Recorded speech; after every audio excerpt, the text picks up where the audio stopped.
Olá, bom dia. Que a graça e a paz de nosso Senhor Jesus esteja com você, juntamente com sua família, em um novo despertar com Deus.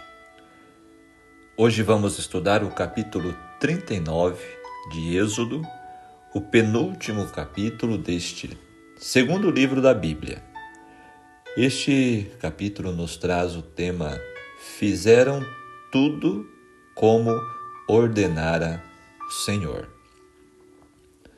Capítulos finais deste livro fantástico do Êxodo. E Êxodo 39 serve como um lembrete da importância da obediência aos mandamentos de Deus e das recompensas que vêm ao segui-los.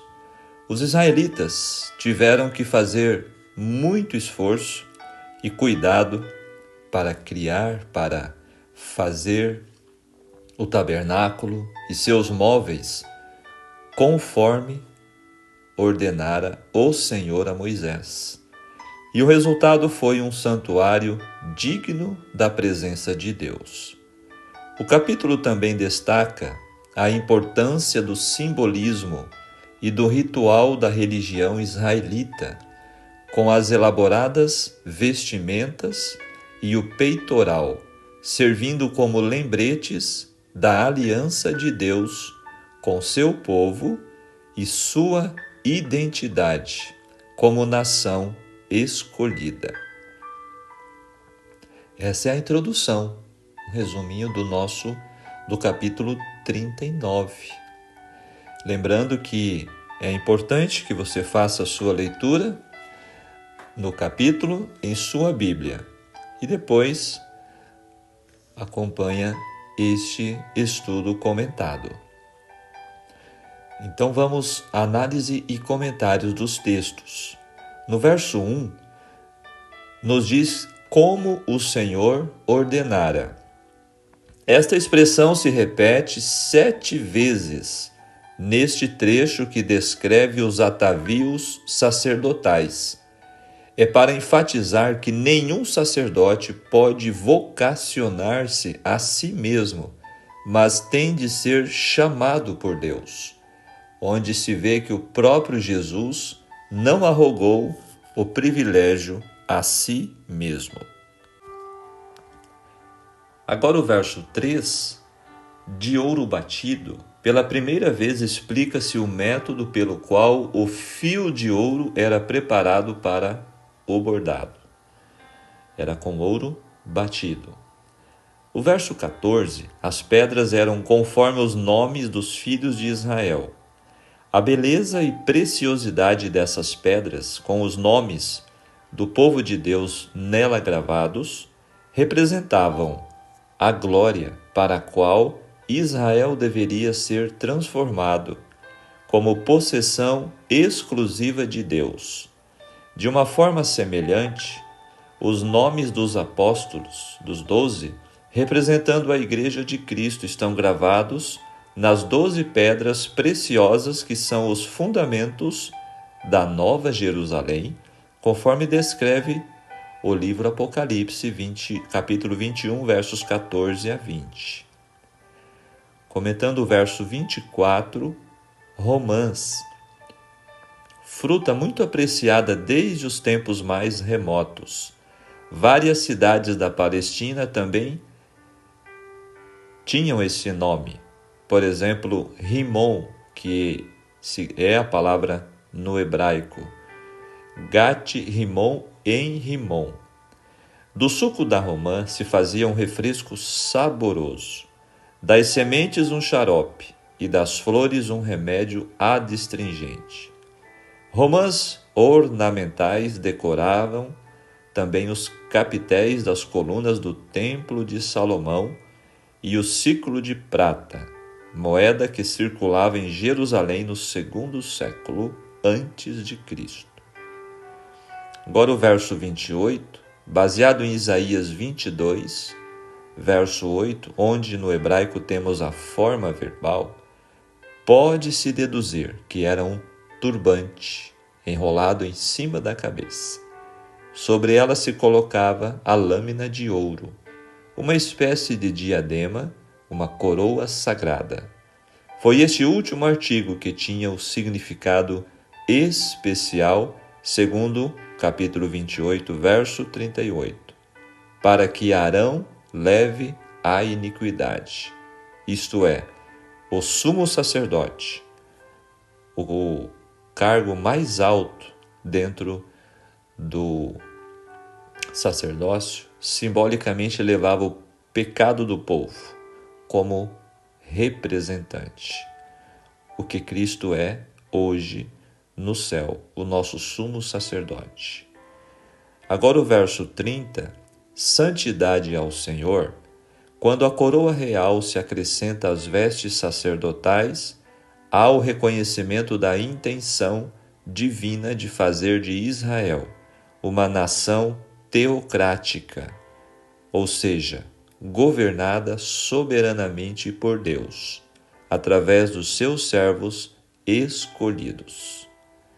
O verso 32, foi encerrada toda a obra do tabernáculo, relembra as palavras finais da narrativa da criação, lá no capítulo 2 de Gênesis, depois que Deus concluiu toda a sua obra. Cada pequeno detalhe do tabernáculo estava pronto. O Criador do universo estava interessado mesmo nas pequenas coisas. Mateus capítulo 10, verso 30, diz que Deus conhece até o número dos cabelos de nossas cabeças.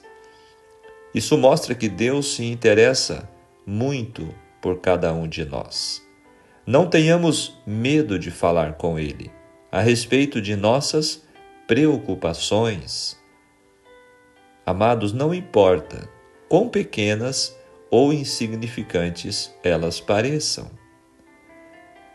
Visto que os israelitas não chegaram ao Monte Sinai antes do 3º mês, conforme vimos no capítulo 19, verso 1, e que Moisés esteve com Deus por cerca de 3 meses no monte, indo e voltando desde o capítulo 24, a construção do tabernáculo começou por volta do 6º ou 7º mês e foi completada antes do final do ano.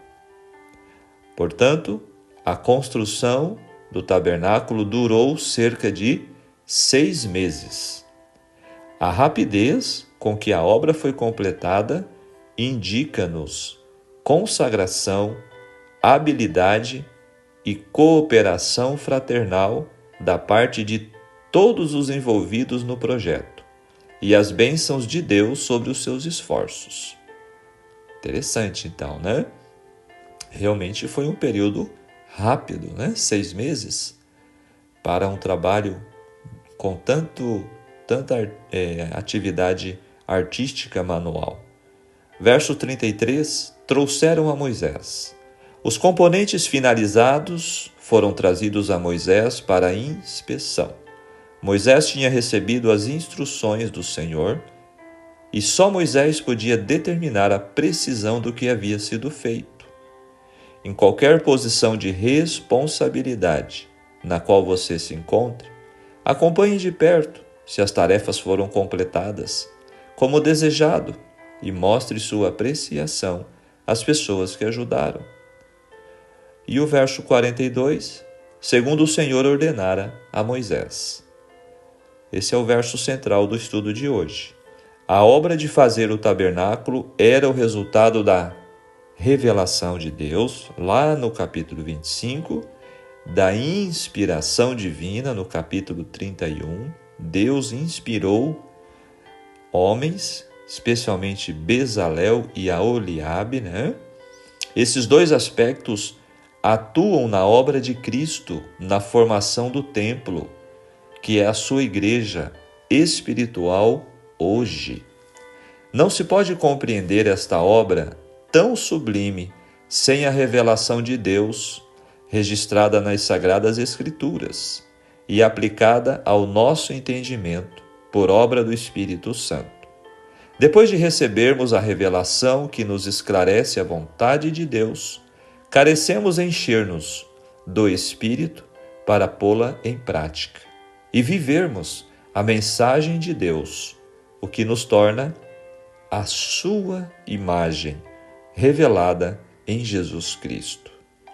E o verso final, 43, a linguagem que aqui se emprega é semelhante à descrição da criação do mundo. Sugere que a obra sacerdotal de Cristo, simbolizada pelos vários objetos do tabernáculo, tem a finalidade de fazer dos homens novas criaturas. Que legal, muito interessante toda essa relação do santuário terrestre, conforme o modelo do santuário celestial, e todo o simbolismo que está envolvido nisto, né?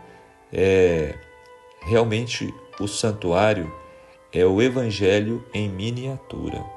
Toda a obra do Evangelho, a obra de salvação do pecador, está inserido neste assunto do santuário, e por isso é tão importante o estudo e a compreensão. Vamos ao comentário do Espírito de Profecia sobre a conclusão da obra do santuário. Nenhuma linguagem pode descrever a glória do cenário apresentado dentro do santuário. As paredes chapeadas de ouro, que refletiam a luz do áureo castiçal, os brilhantes matizes das cortinas, ricamente bordadas com seus resplendentes anjos, a mesa e o altar de incenso, brilhante pelo ouro, além do segundo véu, a arca sagrada, com os seus querubins, e acima dela o santo Shequiná, manifestação divina, visível da presença de Jeová. Tudo não era senão um pálido reflexo dos esplendores do templo de Deus no céu, o grande centro da obra pela redenção do homem. Olha que profundo isto, hein? Era só realmente uma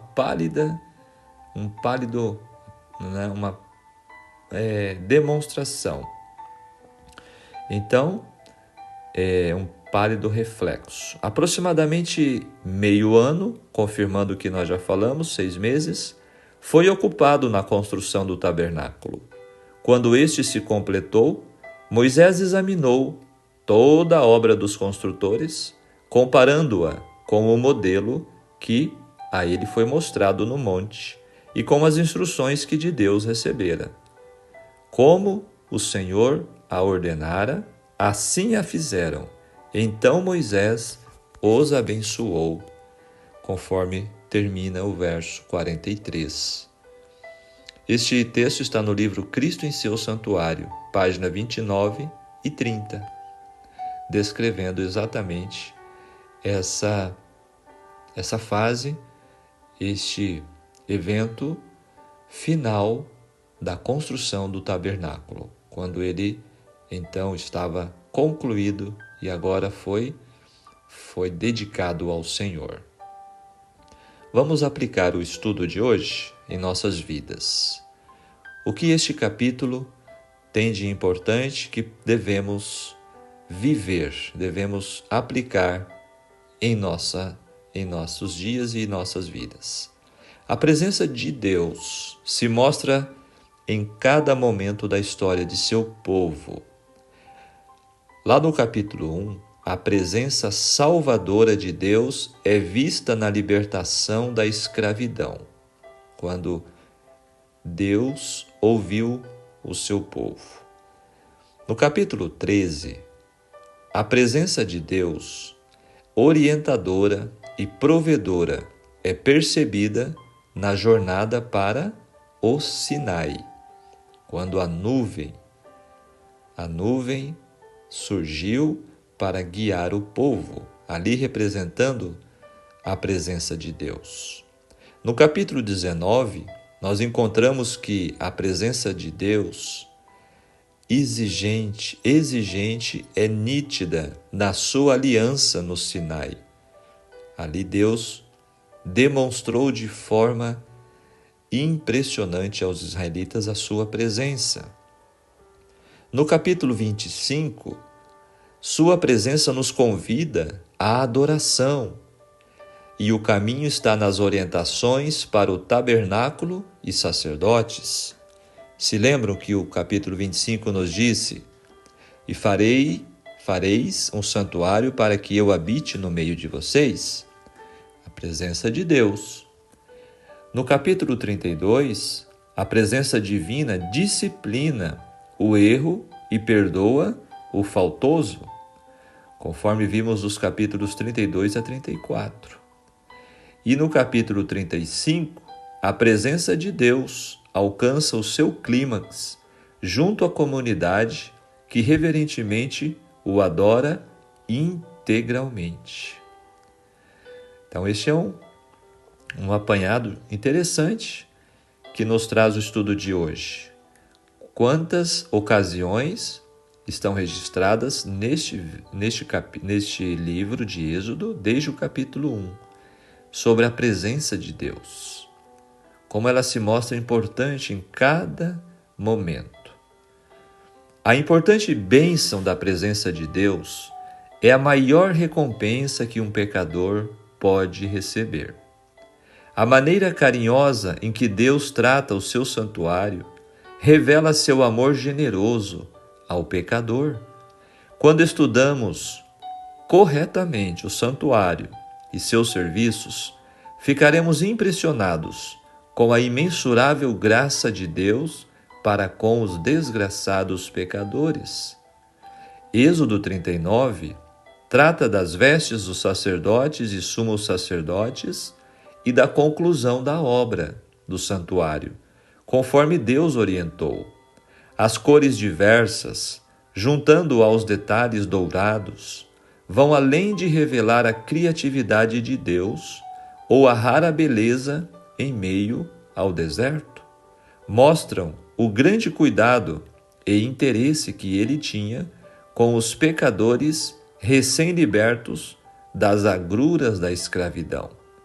A demonstração de valorização divina à humanidade nota-se também claramente no prenderem as pedras de ônix em filigramas de ouro e nelas gravarem os nomes dos filhos de Israel, como um lapidador grava um selo.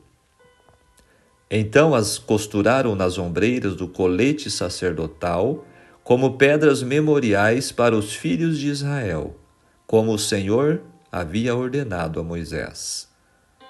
Amados, os membros da Igreja de Deus são pedras preciosas aos olhos divinos. É o que está escrito em 1 Pedro capítulo 2, versos 4 e 5. Nossas atividades diárias devem ser realizadas lembrando que, além de sermos importantes para Deus, devemos estar cientes de sua sagrada presença. A diadema sagrada do sumo sacerdote, preparada com ouro puro, contendo a inscrição Santidade ao Senhor, que isso também pode ser lido como consagrado ao Senhor, no verso 30, demonstra-nos que, em Cristo, não pertencemos mais ao pecado que nos escraviza, pertencemos ao Senhor que nos liberta. Deus informa como realizar sua obra, Ele ensina aos que trabalharão em seus projetos, acompanha a execução e, finalmente, recompensa todos os que se envolverem. Importantes lições nesta reflexão, né? Agora, nosso momento final do estudo de hoje, vamos à conclusão. Já é comprovado, conforme estudamos através destes capítulos do santuário, que a roupa diz muito a respeito da pessoa E que mensagem ela deseja transmitir? Hoje, o capítulo falou sobre as vestimentas dos sacerdotes, do sumo sacerdote, como representantes de Deus.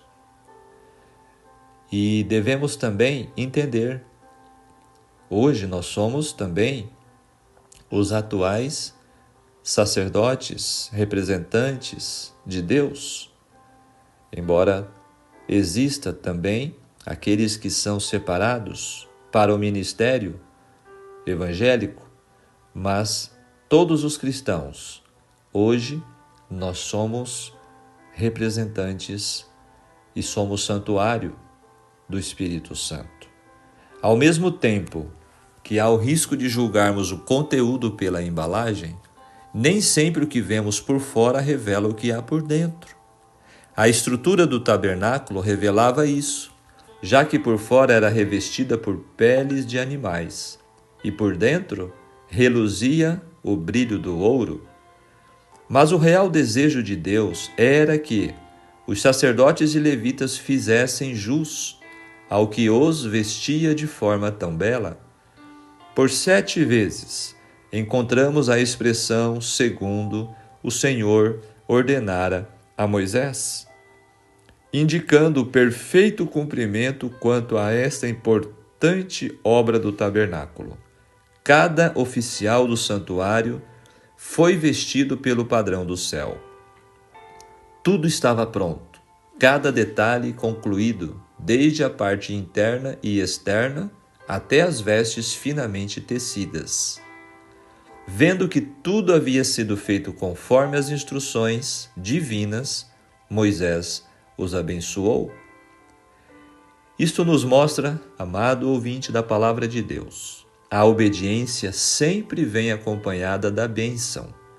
E o fato de terem sido abençoados antes mesmo da primeira montagem do santuário confirma as palavras do profeta Samuel quando disse: eis que obedecer é melhor do que sacrificar. 1 Samuel 15, 22. Não é o que vestimos, o que usamos ou o que fazemos que importa a Deus, e sim por que vestimos, por que usamos e por que fazemos. Qual é nossa real intenção? Fica aí a reflexão. O apóstolo Paulo nos adverte em 1 Tessalonicenses 5:22. Abstende-vos de toda espécie de mal. Isso inclui todas as nossas escolhas. Antes de qualquer mudança exterior, deve acontecer uma mudança interior. Se a aparência de santidade, vista por fora, não for uma extensão da obra interior do Espírito Santo, não passará de uma farsa que não pode ocultar-se daquele que sonda os corações. O conselho de Deus em Apocalipse 3,18 é: aconselho-te que, de mim, compres vestiduras brancas para te vestires, a fim de que não seja manifesta a vergonha da tua nudez. Não seja o nosso adorno o que é exterior, seja, porém, o homem interior do coração unido ao incorruptível trajo de um espírito manso e tranquilo, que é de grande valor diante de Deus, conforme 1 Pedro 3, verso 4. Que toda mudança vista em nós seja tão somente o resultado da boa obra do Espírito Santo em nosso coração. Amém? Deus seja louvado por mais este precioso ensinamento que a palavra de Deus nos traz no estudo de hoje. Quero dizer àqueles que ainda não saibam que este estudo que você está acompanhando em áudio, ele também está disponível em texto para você ler, para você refletir, para aqueles que gostam de fazer a leitura. Tá? Então, temos o blog da Jornada Bíblica. É só você procurar lá, Jornada Bíblica, Pastor Sérgio Bayer, e você vai ter acesso ao conteúdo destes estudos diários para ler e acompanhar. E lá também você vai encontrar slides ilustrativos. Tá ok? Vamos orar. Maravilhoso Deus e querido Pai Celestial, muito obrigado, Senhor, por mais este estudo em Sua Palavra. Obrigado pelo novo despertar, graças à Sua misericórdia que se renova, Senhor, a cada manhã. Te agradecemos por todos esses preciosos ensinamentos que a Tua Palavra nos traz. Especialmente, Senhor, este assunto que temos estudado a partir do capítulo 25, descrevendo em detalhes a obra do santuário terrestre como uma miniatura do santuário celestial e da Tua obra de salvação em nosso favor. Obrigado, Senhor, por tudo que o Senhor é, tudo que o Senhor faz para nós, pelo seu grande sacrifício e por ser o nosso sumo sacerdote, o nosso advogado hoje no Santíssimo do Santuário Celestial. A Ti elevamos a nossa oração e pedimos o perdão pelos nossos pecados em nome de Jesus. Amém. Muito bem, que Deus te abençoe, que Deus te guarde. Ficamos por aqui. Tenham todos um ótimo dia e até amanhã. Amanhã será a conclusão do nosso estudo no livro do Êxodo, né? Capítulo final amanhã, capítulo 40, se Deus nos permitir. Um grande abraço e até amanhã. Tchau, tchau.